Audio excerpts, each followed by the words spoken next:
کتنے ہی لوگ ہیں جو اپنے رب کی طرف رجوع کرنا چاہتے ہیں، توبہ کے ضرورت مند ہیں، لیکن اگر کوئی ان کے گناہ، ان کی غلطی کے بارے میں انہیں بتائے تو وہ اسی کو دشمن سمجھنے لگتے ہیں، حالانکہ وہی اس کے مخلص ہوتے ہیں۔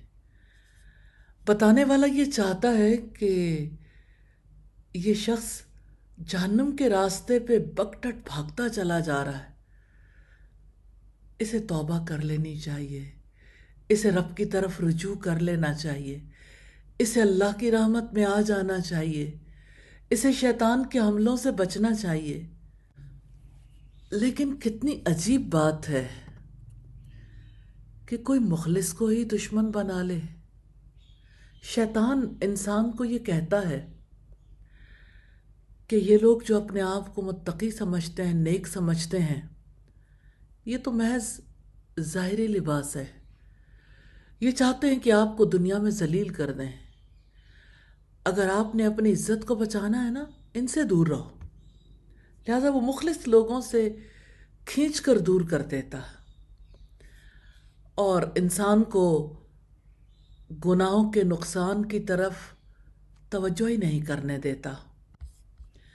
پھر وہ مسلسل ایسی کیفیت میں چلا جاتا ہے، گناہوں کو نظر انداز کرتا ہے اور اپنی دنیا میں گم رہتا ہے۔ گناہوں سے رجوع اللہ کی طرف، توبہ کی طرف اس کی توجہ ہی نہیں جاتی، حتیٰ کہ وہ زندگی کے آخری مرحلے میں پہنچ جاتا ہے اور اس کی زندگی کی ڈور کٹ جاتی ہے اور توبہ کا امکان ہی ختم ہو جاتا ہے۔ اس زندگی میں توبہ کر لیں، اپنے گناہوں کو نظر انداز نہ کریں۔